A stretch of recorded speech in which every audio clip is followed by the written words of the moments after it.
I want to explain why I believe it is very bad news for Donald Trump that Justice Arthur Engoron has not yet issued his final ruling in the New York Attorney General civil fraud case.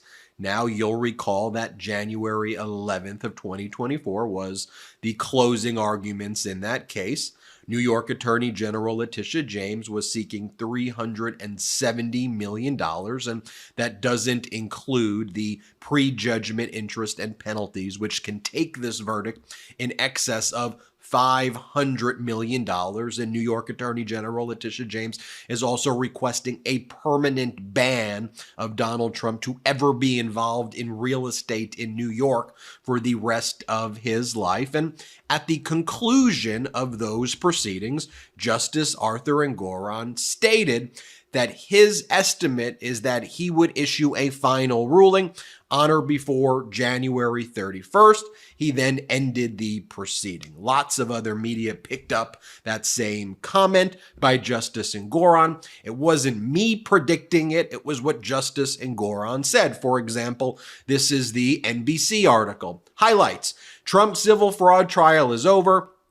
Judge aims for decision by January 31st. New York Attorney General Letitia James is seeking $370 million in fines and to bar Trump from the New York real estate industry. And then from a lot of other articles, it explains Engoron concluded the day by estimating that he would issue an opinion in the case by January 31st. He then ended the proceedings. It was an estimate. He didn't guarantee it, but usually where Justice Engoron sets aspirational deadlines, he usually doesn't overshoot them. So some intervening event happened. Do you know what that intervening event is? Well, I have a very good idea what it is and why we are now learning that the fraud verdict is going to be delayed by about 1 week. And I've been getting these comments, Ben, you promised, look, Trump's getting away with it. No, this is bad news for Donald Trump. The intervening event is this: the letter that was sent on January 26th, 2024. So earlier in the week on Monday, January 26th, retired federal judge Barbara Jones, who's been serving for 14 months as the financial monitor in the New York Attorney General civil fraud case. She is an independent monitor. She was selected through a selection process by the parties after New York Attorney General Letitia James sought injunctive relief for the appointment of a monitor who would do just that: monitor the Trump organization's finances over the duration of the litigation and report back to Justice Arthur Engoron. So the final 14-month report was submitted by Judge Barbara Jones, a very well-respected retired federal judge. She's like the go-to person for monitorships like this and to serve as kind of independent monitors in federal cases. And so her words are very, very powerful. She is a very distinguished retired federal judge. And in her letter to Justice Arthur Engoron, she revealed a number of very alarming findings about the Trump organization's financial condition since the lawsuit has been filed. That's what she was reviewing. Over the past 14 months, during the pendency of the New York Attorney General civil fraud litigation, Donald Trump, the Trump organization, and its various entities have been engaged in a lot of alarming conduct. This is the language that was used by Judge Barbara Jones. As discussed more fully below, I have identified certain deficiencies in the financial information that I have reviewed, including disclosures that are either incomplete, present results inconsistently, and or contain errors. In addition, while defendants have been cooperative, information required to be submitted pursuant to the terms of the monitorship order and review protocol has at times been lacking in completeness and timeliness. I have previously reviewed these items with the Trump Organization, which has often agreed to modify the disclosures or implement processes to improve accuracy, transparency, and timeliness of the disclosures. Then in this letter, Judge Barbara Jones outlines the incomplete financials, inconsistent financials, and errors. And there was one example, too, which was contained in a footnote number 6, which states the following. Of particular note, I discussed the springing loan previously disclosed as being between Donald J. Trump individually and Chicago Unit Acquisitions, an entity related to the Trump Chicago Tower, with the Trump Organization several times. When I inquired about this loan, I was informed that there are no loan agreements that memorialize the loan, but that it was a loan that was believed to be between Donald J. Trump individually and Chicago Unit Acquisitions for $48 million. However, in recent discussions with the Trump Organization, it indicated that it has determined that this loan never existed. Let me repeat that this loan of approximately $48 million, which was claimed to have existed. This is a minor chump change here. I know Trump's a chump, but we're talking about at least $48 million that was on a balance sheet, that was on financials as being a loan, doesn't exist, never took place. Did you know that Fast Growing Trees is the biggest online nursery in the U.S. with more than 10,000 different kinds of plants and over 2 million happy customers in the United States, including this guy? You can grow lemon, avocado, olive, or fig trees inside your home on top of the wide variety of houseplants available.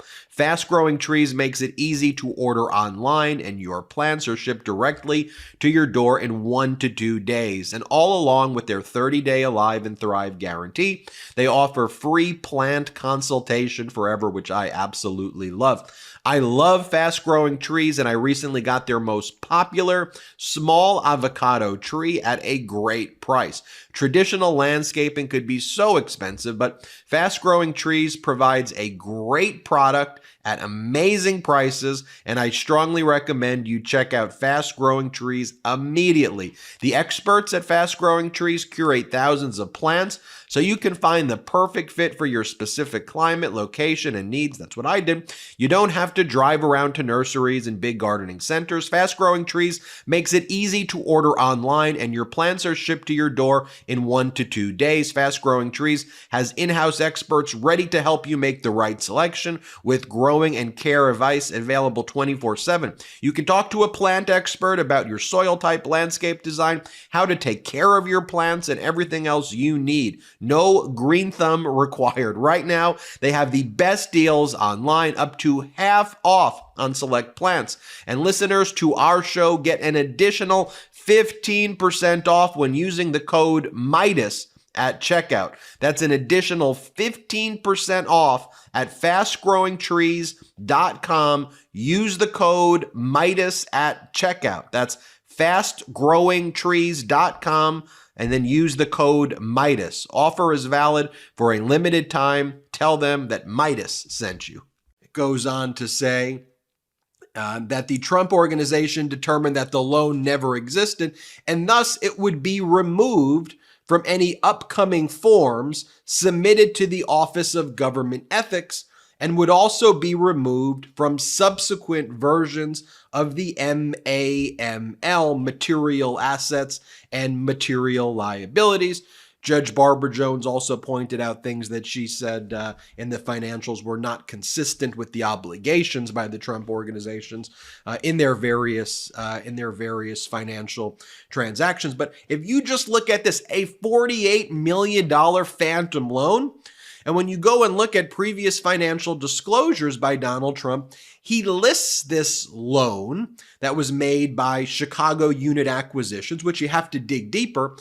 Trump owns 100% of Chicago Unit Acquisitions, and that then was supposedly making a loan to Donald Trump.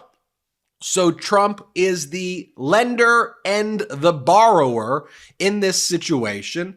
It's referred to as a springing loan, meaning the lender is kind of putting some punitive measures on this loan because they believe that the borrower is high risk. So an entity that Donald Trump owns is characterizing himself as a high-risk borrower, as a springing loan, sometimes referred to as a bad boy loan. And then when you dig deeper, it turns out this loan didn't even exist. Well, when you go historically and you go, what could this even, Chicago unit acquisitions? Well, it must be about Chicago. Is it about the Chicago skyscraper? And then you start learning, well, wait a minute.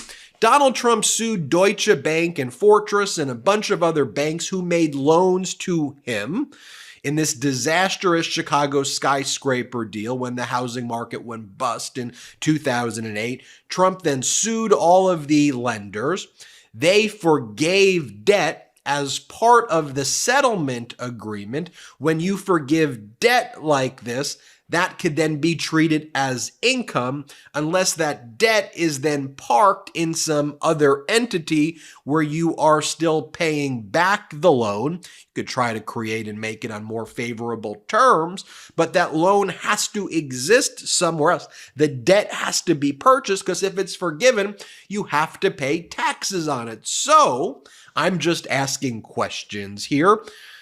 Is what Judge Barbara Jones talking about an unlawful debt parking scheme whereby Donald Trump claimed to have acquired debt through Chicago unit acquisitions so he wouldn't have to pay income tax on the debt forgiveness, but that it was actually not parked in Chicago unit acquisition? That the money never even existed in the first place. It was just forgiven by Deutsche or Fortress or whoever were the parties that were settling at that time. But it was treated on a balance sheet like that money existed somewhere so that you could claim that you didn't have to pay the income taxes on it. I'm just asking the questions here, but you see why Justice Arthur Engoron now has a lot to think about? Because there's other instances like this in federal Judge Barbara Jones' letter. And now one of the pieces of relief, or one of the types of relief that is being requested by New York Attorney General Letitia James in this case, is a continued receivership, a continued monitorship, a continued person within the Trump organization who has even more robust powers. So I think that Judge Engoron pretty much had the ruling done on time, ready to go Monday or Tuesday, ready to go.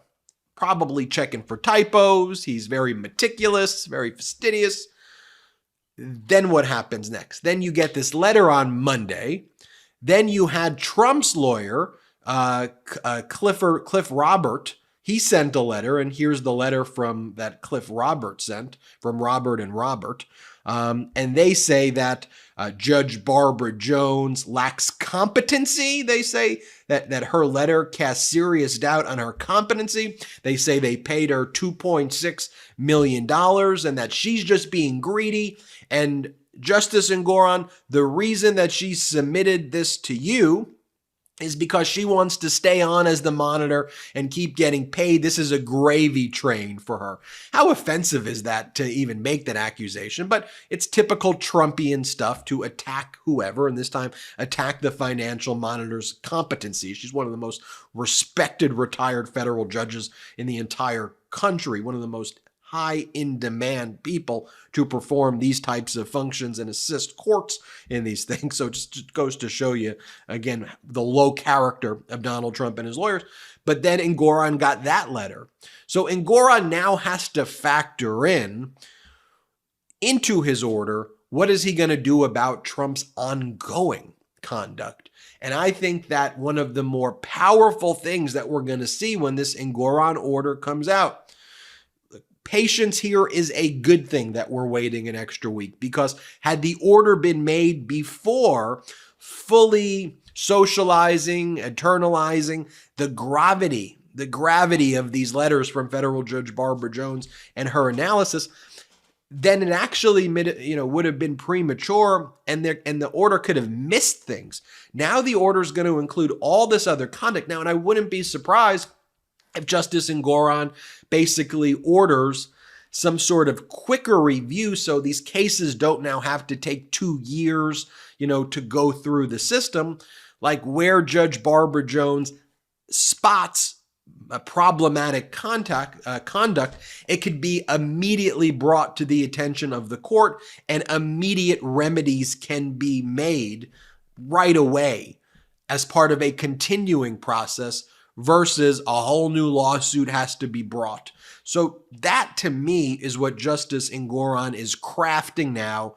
That letter was the reason for 1 week delay. It makes sense. It came on Monday. Engoron thought it would be done by the 31st. Cliff Robert, Trump's lawyer, sent another letter. Engoron's now fashioning another remedy based on all of this additional conduct. I think we'll see a major section of his order focus on this. I think that's what he's finalizing. So expect this order early next week. But why I say this is devastating for Donald Trump, I don't just use these, well, it's devastating, he's going down. No, I mean, if we follow the data, that's Barbara Jones' letter. Here's when Engoron said the order would be made. There's a delay. What could the delay be? It has to be that. Is this something big enough that would impact Engoron? Absolutely. We're talking about $48 million phantom loans. We're talking about incomplete, erroneous, inconsistent financial statements over the past 14 months. That's big. That's big. And Trump's going to get hit hard for that. That's what's going to go down. I'm Ben Meiselas. This is the MeidasTouch Network. Hit subscribe. Let's get to 3 million subscribers thanks to your support. Check us out at patreon.com/MeidasTouch. Relinquish what remains of the Allspark. So who's the insect? You? What? Who's the insect? Protect you. They were defeated on our world, and we will defeat them here. This was just a diversion! Security, please bring up. Ravage, he's already inside. Deeds! Give me an update on that reserve. What's readiness? What was his name? What was it? Evac, sir. Right, evac.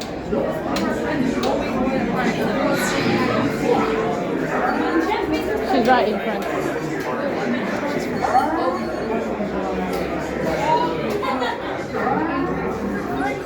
We are facing a heavy, sustained attack. They appear to be after the Allspark.